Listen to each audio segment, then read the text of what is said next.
How to select and play other recorded files. Files recorded on the P4 or those saved on the SD card can be played back.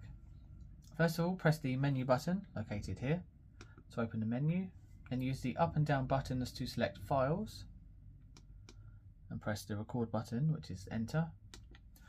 From there you can use the up and down buttons to select the desired file and press enter.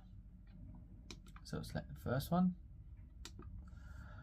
And from there use the up and down buttons to select play and then press the record button, which is enter, and it will start playing. Once playback has started, you can press the play and pause button to start and pause playback, just like so. By pressing and holding button A, it will search the file backwards. By pressing and holding button B, we'll search the file forwards.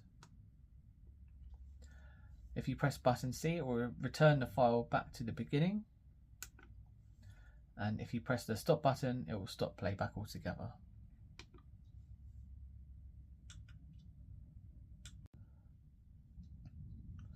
Thank you so much for watching this tutorial. I really hope you found it helpful. Check out the description for all our other tutorials.